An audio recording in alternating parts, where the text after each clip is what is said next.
My name is Gareth. I am 63 years old. I worked every single day of my adult life. I raised a son alone. I paid every bill, kept every promise, and asked for almost nothing in return.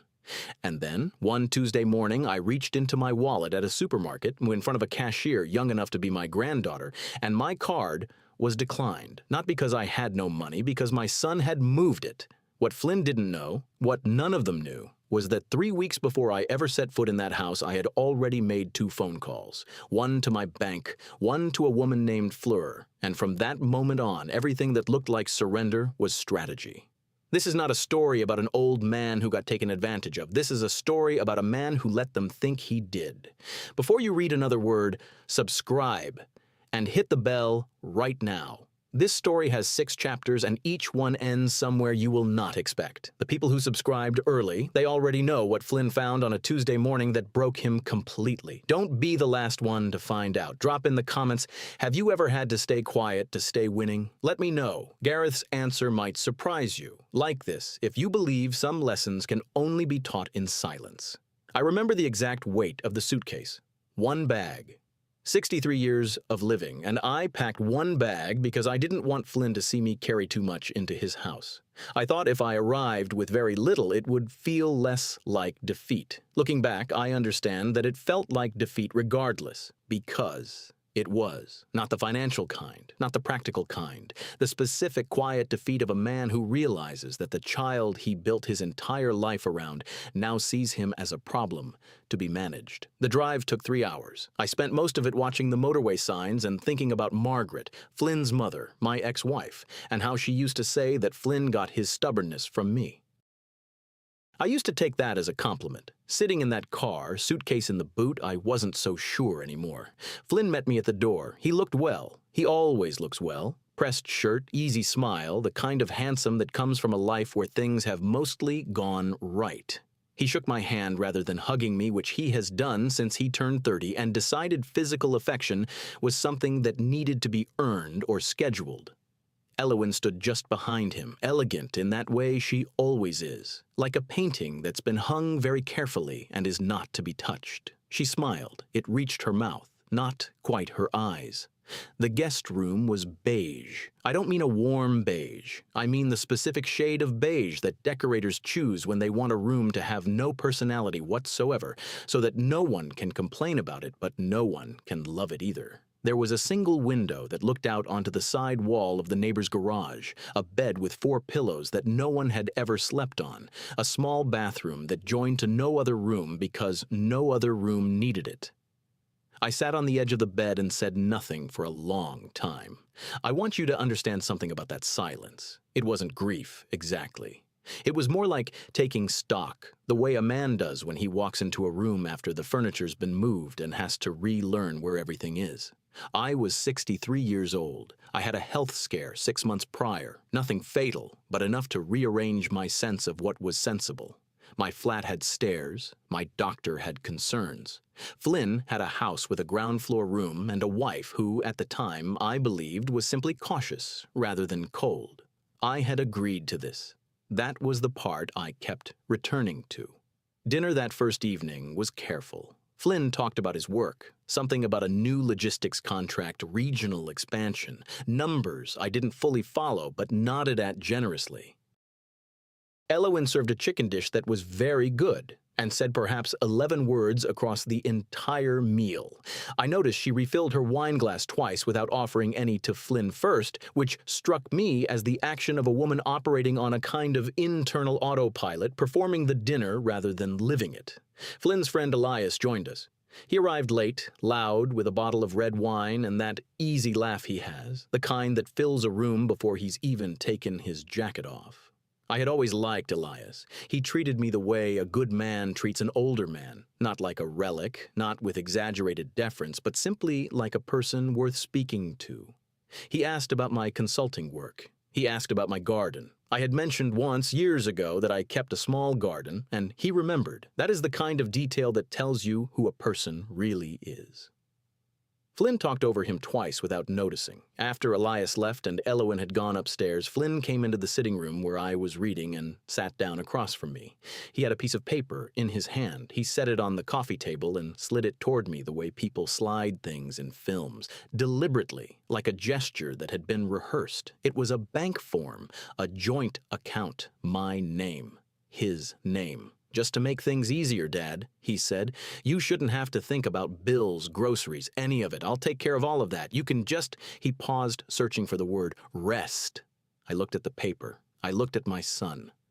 And I nodded. Flynn smiled, satisfied. He patted my knee once, stood up, and said good night. He never once thought to ask whether I wanted to rest. What he also never thought to ask, what it simply never occurred to him to wonder, was why I had taken so long to answer, and what precisely I had been thinking in that pause. He would find out, but not yet. Not yet. It was a Tuesday. That detail matters to me, for reasons I could not entirely explain. There is something about a Tuesday, its ordinariness, its complete lack of ceremony, that makes humiliation land harder. Bad things that happen on Fridays have a kind of drama to them. Bad things that happen on Tuesdays are just bad. I had gone to the supermarket for 3 items: bread, coffee, a small piece of cheese that I had been quietly looking forward to since the previous afternoon. This is what my life had become in Flynn's house: small, rationed pleasures, a good cheese, a decent book, the 40 minutes each morning before anyone else woke up when I could sit in the kitchen with a cup of tea and remember that I was still, underneath all of it, myself. The cashier was perhaps 22. She had kind eyes and the slightly exhausted air of someone who has been on shift since 7 in the morning. I placed my 3 items on the belt. I reached for my wallet. I inserted my card. Declined. I assumed it was a machine error. I tried again. Declined. The cashier looked at me with an expression I have replayed many times since. It was not unkind. That almost made it worse. It was the look that people give to the elderly when they assume the confusion is internal, when they presume the problem is the person rather than the circumstance. A soft, slightly tilted head look. A "don't worry, it happens" look. I paid with cash. I had cash.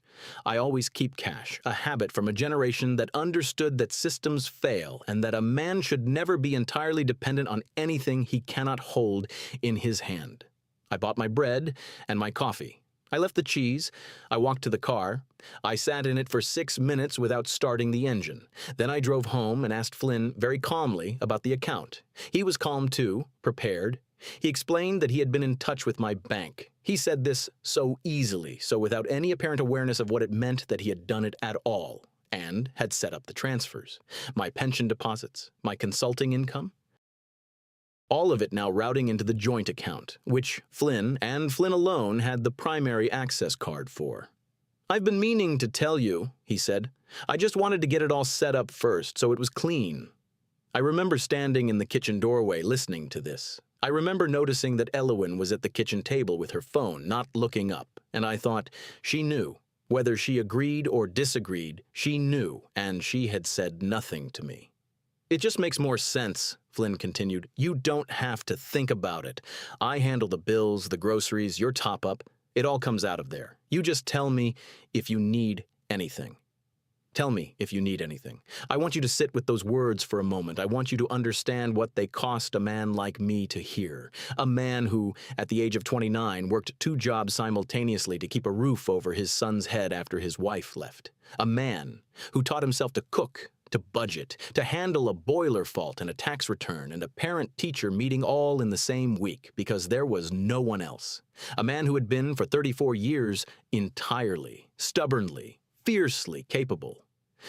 "Tell me if you need anything." Flynn left the kitchen. I heard him on his phone in the hallway, or a work call, something about the logistics contract, his voice confident and easy. I made tea. And then I did something that Flynn, even now, does not fully appreciate the significance of. I smiled, not at anything, not at anyone. Just a small, private smile directed at the kettle, because the kettle was the only thing in that kitchen that was not complicit in what was happening. Because what Flynn did not know, what none of them knew, was this. 3 weeks before I had driven those 3 hours with my single suitcase, I had sat in the office of my bank manager, a man named Gerald, who I have known for over a decade, and I had explained that I was moving in with my son. I had explained that I wanted to maintain a secondary account, not my primary pension account, but a separate one, routed to a different card that would receive my consulting income directly, untouched, unknown.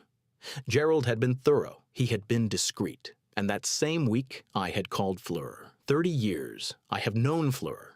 We met when she was a junior solicitor, and I needed help with a property dispute that turned out to be straightforward. She is not junior anymore. She runs her own firm now in a stone building on a quiet street, and she has the particular quality of very good lawyers. She never tells you what you want to hear, only what you need to know. I had told her everything. Not a prediction. I had no proof of anything then, but I told her what I suspected Flynn might do because I had been watching my son carefully for several years, and I understood, with the particular clarity that fathers have about their children's flaws, exactly where his love ended and his control began. Fleur had listened without interrupting. Then she said, "Don't react to anything. Let it happen. Document everything, and when you're ready, when there's enough, call me." Flynn thought he had taken my card. What he had taken was the one I no longer needed. I have always been a student of silence, not the comfortable kind, the kind that sits between two people who have run out of things to say and are fine with that. I mean the other kind, the loaded kind, the silence that has weight and shape and history behind it, the silence that, if you listen carefully enough, tells you almost everything you need to know about the person keeping it. Elowen was fluent in that silence. I had been in the house for 2 weeks before I truly began to pay attention to her. In the beginning, she had been simply part of the architecture, present, polished, unremarkable in the way that very controlled people are unremarkable until suddenly they aren't. I had categorized her, I'm ashamed to admit, the way older men sometimes wrongly categorize the wives of their sons, as an extension of Flynn rather than a person entire unto herself.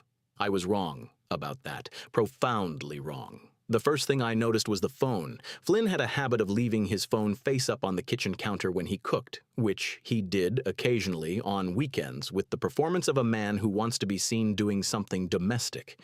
Elowen would walk past it, and if a name appeared on the screen, she would turn it face down, not quickly, not furtively, just firmly, the way you close a door that you are tired of looking through. The name, on the 3 occasions I witnessed this, was Gaia. I filed that away and said nothing. The second thing I noticed was the stillness. Elowen had a particular way of eating dinner, a careful, measured way, taking small portions, cutting things into precise pieces, that I recognized not as fastidiousness but as the behavior of someone who has learned over time to take up as little space as possible. To be present without being intrusive, to exist in a room without disturbing it. I knew that way of moving. I had been practicing it myself for 2 weeks. It was on a Wednesday afternoon, the 3rd week, that everything shifted. I had gone into the garden, a long, narrow strip of lawn behind the house, well kept in the impersonal way of gardens that are maintained by habit rather than love. I was sitting on the wooden bench at the far end, doing nothing in particular, which is something I have had to relearn in the absence of my own space and my own rhythm. I was simply sitting, watching a pigeon make poor decisions on the fence. Elowen came out of the back door and didn't see me at first. She walked to the middle of the lawn and stood there, and then I saw her shoulders drop, not in defeat, but in release, the way people's bodies change when they believe they are not being observed. And then I saw quite clearly that she was crying, not dramatically, not with any sound, just the quiet, efficient tears of someone who has had a great deal of practice at crying without being noticed. I said nothing for a moment. Then I said, "There's room on this bench if you want it." She looked up. Something crossed her face, not embarrassment exactly, more like the calculation of whether it was worth pretending. She decided, apparently, that it was not. She walked to the bench and sat at the far end, a careful distance away, and looked out at the garden. We didn't speak for perhaps 20 minutes. I want you to understand that those 20 minutes were not awkward. They were, in fact, the most honest 20 minutes I had spent in that house. 2 people sitting with the truth of where they were without dressing it up. Eventually, she said, He means well. I know, I said. That's almost worse, isn't it? Yes, I said. It is. She turned to look at me then, for the first time properly, and I saw that she was sharper than I had given her credit for. Her eyes were assessing me the way Fleur's eyes assess things, not unkindly, but honestly. He does this with everyone he loves, she said, takes the wheel, decides he knows the route, he thinks it's protection. She paused. He doesn't understand it's a cage. I thought about the beige room, the bank form slid across the table, the Tuesday at the supermarket. How long have you been in the cage? I asked. She considered the question as though it deserved real thought. Long enough to have found a door, she said. I looked at her. She looked at me. Elowin, I said carefully. Does Flynn know about Gaia? She went very still. The pigeon on the fence made another poor decision and flew away. Then she said quietly and with absolute precision, I know considerably more about Gaia than Flynn thinks I do. I nodded slowly. I didn't push. Some conversations know their own pace. We went inside separately. We said nothing further, but that evening I called Fleur and told her about the garden conversation, and Fleur, who is not a woman given to dramatic statements, said something that I wrote down on the notepad I had begun keeping in the drawer of my beige bedside table. She said, "Good. It's always better when they've underestimated more than one person." I slept better that night than I had since arriving. Let me tell you about the performance. Every man, at some point in his life, is asked to play a role he did not audition for. The grieving widower, the grateful patient, the harmless old father nodding along at the dinner table. Most men resist the role because pride makes resistance feel like dignity. What I had come to understand in the weeks inside Flynn's house was that sometimes the most dignified thing you can do is play the role so completely, so convincingly, that no one ever thinks to look behind it. I had been practicing. Elias came for Sunday dinner at 6:30, arriving as he always did, slightly late, entirely unapologetic, with a bottle of something good and that laugh that preceded him through the door like an advance announcement. He embraced Flynn. He kissed Elowin on the cheek. He shook my hand and held it a moment longer than necessary, looking at me in that direct way of his. "Gareth," he said, "you look well." "I'm getting plenty of rest," I said, which was technically true and also, I thought quietly, funny. Elias smiled as though he half understood the joke. Flynn had made pasta. He was in good form, the kind of mood that comes after a good week at work, when everything has confirmed what a man already believed about himself. He talked about the logistics contract throughout most of the first course, expansion into 3 new regions, new accounts, a meeting that had gone better than expected. Elias listened and nodded and asked useful questions because Elias is the kind of friend who pays attention even when the person he is paying attention to doesn't entirely deserve it. I ate my pasta and said very little. Then Flynn began explaining finances, not to me specifically, to the table, the way he sometimes did, as though the room itself required financial education. He talked about consolidating accounts, about the wisdom of having a single point of management for household income. He used phrases like streamlined oversight and reduced administrative burden, and I watched him across the table and thought, he has rehearsed this. He has decided this is simply how things are now, and he is normalizing it out loud.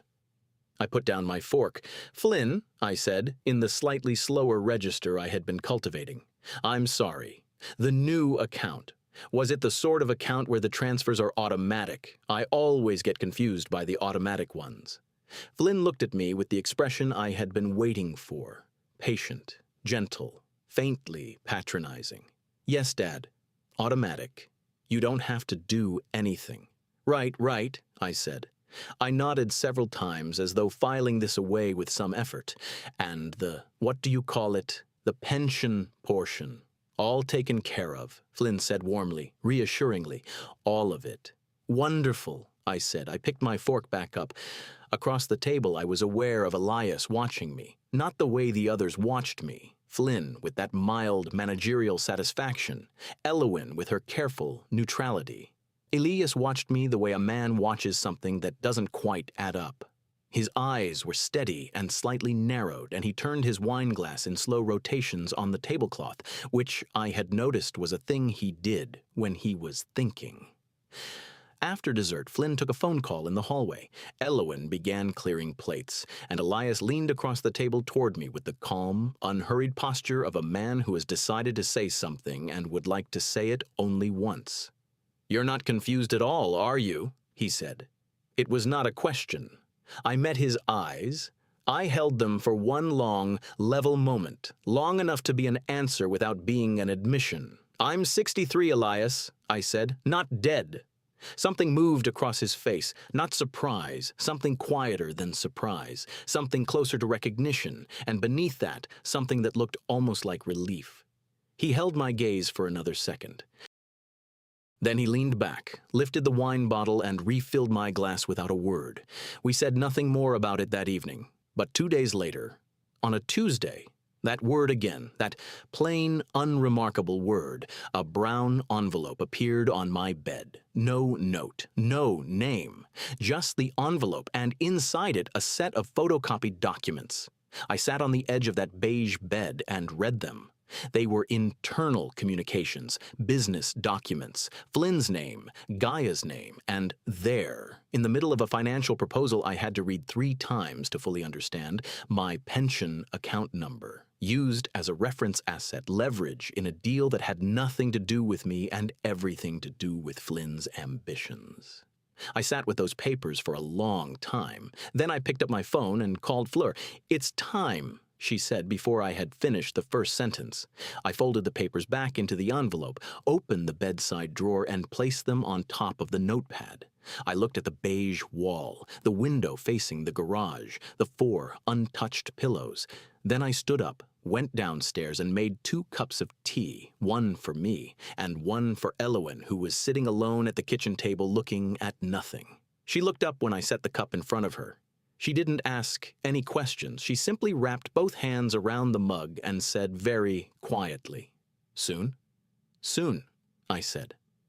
I woke at 5:43, not because of an alarm. I have not used an alarm clock in 11 years. My body, after 6 decades of early mornings, has simply decided that sleep beyond a certain point is a luxury it no longer requires.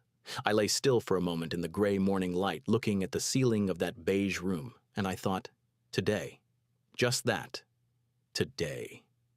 I dressed slowly and carefully, not in the way of a man preparing for battle. I want to be precise about this because what I felt that morning was not aggression. It was not triumph, not yet. It was the specific, clean calm of a man who has carried something heavy for a long time and can finally see the place where he gets to set it down. I went downstairs. I made coffee. I sat at the kitchen table in the silence of a house not yet awake, and I held the mug in both hands and watched the garden through the window. The sky was doing that thing it does in early morning, that slow, reluctant brightening, as though the day itself needs a moment before it commits. At 8:15, Elowen came downstairs. She was dressed. That told me everything. She poured coffee, stood at the counter, and looked at me. I nodded once. She nodded back. That was the entirety of our exchange. It was sufficient. Flynn came down at 8:50, already on his phone, already inside the working day before he had eaten anything or said good morning to anyone. He was wearing the blue shirt he wore when he had important meetings, which told me he felt good about today, confident. He poured coffee, leaned against the counter, laughed at something on his phone. He did not look at me. He did not look at Elowen. He very rarely did. At 9:02, the front door buzzer sounded. Flynn frowned at the interruption. Elowen went to the door. She came back and placed a white envelope on the kitchen table beside Flynn's coffee cup. He glanced at it, registered the law firm logo on the top left corner, and picked it up with the mild curiosity of a man who cannot conceive of a letter that could genuinely threaten him. He opened it. He read it. I watched his face. I have replayed that sequence many times since, and the thing that stays with me is not the anger that came later. The first thing that moved across Flynn's face was confusion. Pure, undefended confusion. The expression of a man who has been so certain of the architecture of his life that an unexpected door in the wall doesn't initially register as a door. It registers as a mistake, a misprint, somebody else's letter. Then he read it again, and the confusion became something harder. The letter was from Fleur's firm. It was precise, and it was measured, and it contained no unnecessary words because Fleur does not use unnecessary words. It stated that all financial arrangements entered into without Gareth's signed, witnessed, and informed consent were legally void with immediate effect. It stated that the redirection of pension funds without explicit written authorization constituted financial coercion under adult safeguarding provisions.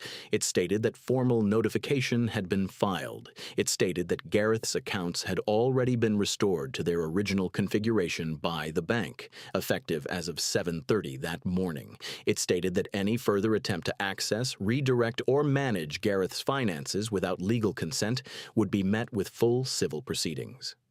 Flynn looked up at me. At 9:17, Elowin placed a second envelope beside his cup. He stared at it for a long moment before he touched it. I think some part of him already knew what it was. He opened it with slightly less steadiness than the first. It was from Elowin's solicitor, a formal separation notice, concise and unambiguous. 8 months in the making, though Flynn was only learning that now. The color left his face in a way I had not seen before. He stood very still. The kitchen was completely quiet except for the distant sound of a neighbor's car reversing out of a drive. Ordinary life, continuing, indifferent. At 9:34, his phone rang. He looked at the screen, his bank. He let it ring 4 times before answering, and I watched him listen, watched the muscle in his jaw tighten, watched him say yes and I understand, and when in a voice stripped of all its usual confidence. The joint account at the one he had built to contain me had been frozen pending legal review. He ended the call. He stood there in his blue shirt in his beautiful kitchen, and he looked, for the first time since I had moved into his house, exactly his age. At 9:41, he turned to me. I had been sitting quietly this entire time, both hands around my coffee mug, watching. I stood, went to the counter, and poured a second cup. I placed it on the table. I pulled out the chair across from mine. "Sit down, son," I said. "We need to talk." And he sat, because there was nothing else left to do. I did not raise my voice. I had rehearsed this conversation 100 times in the beige room, in various versions, some of them angry, some of them devastatingly cold. What came out was neither. What came out was the voice I used when Flynn was young and had done something wrong and needed to understand why, rather than simply feel punished. I laid it out, the account, the pension, as leverage in the deal with Gaia. The business documents, all of it. With every sentence, I watched Flynn's defenses try to find a foothold and fail. Then I told him about the envelope that had appeared on my bed, the documents inside it, and I told him who had put it there. Elias, his best friend of 18 years, who had watched Flynn go too far and hadn't known how to stop him any other way, who had, in his own imperfect sideways fashion, chosen to protect the father over the friend, not out of betrayal, but out of a love for Flynn that Flynn had, in recent months, made very difficult to express directly. Flynn said nothing for a long time. When he finally spoke, his voice was unsteady in a way I had not heard since he was a teenager. He said, "Dad, I thought I was," and then he stopped. Because to his credit, and I do give him that credit, he could not finish the sentence. He could not say helping with any conviction, because sitting across from me in that kitchen, with the evidence of what he had actually done surrounding him on all sides, the word would not hold its shape. "I know," I said quietly. "I know you did." That was the most painful part, not for me, for him. 3 months later, I moved into a flat on a quiet street with 2 large windows and a kitchen that smells still faintly of fresh paint. I stood in it the first evening, with no furniture yet delivered, just the bare floors and that clean smell and the sound of the street below. Ordinary, unhurried, entirely mine, and I felt something shift back into place inside my chest. Something I had not realized had been displaced until I felt it return. I was home, not a room. Not a corner of somebody else's life. Home. Elowin is living with a close friend in the next borough. She and I exchange occasional messages, short, warm, the texture of 2 people who survived the same storm from different ends of the boat and came out with a particular quiet respect for each other. She is learning, she told me recently, to take up more space. I told her she had always deserved more of it. She replied with a single line that made me smile for the rest of the day. She will be fine. I was always certain of that, even when she wasn't. Flynn called twice. The first time, I looked at his name on the screen and let it ring out, not in cruelty. I simply was not ready, and I have learned in 63 years that readiness matters. That a conversation entered into before you are ready is just performance dressed as resolution. The second time, I answered. He cried, not the polished, self-aware kind of crying, the ugly, ungoverned kind, the sort a man can only produce when there is no audience he is trying to manage and no version of himself left to protect.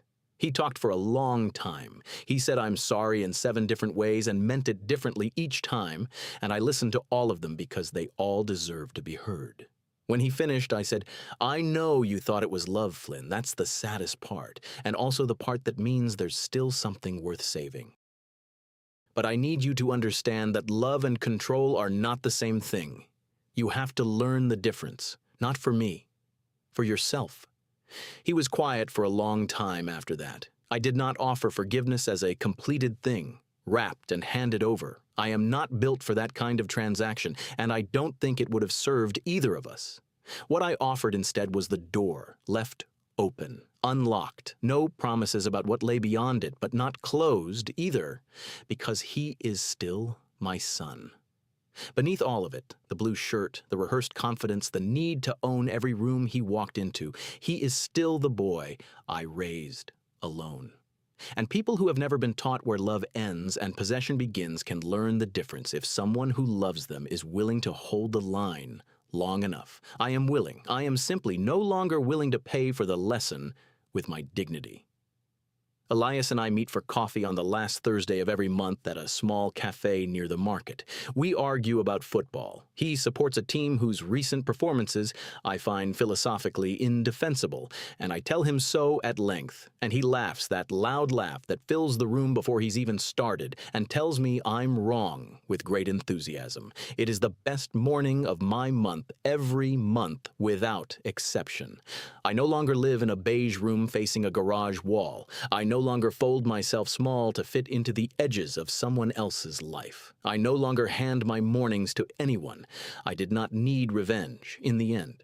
I needed something simpler and harder to come by. I needed my life back, and I got it. Every quiet, ordinary, unhurried piece of it. That is Gareth's story, all of it, or almost all of it. Some things a man keeps for himself.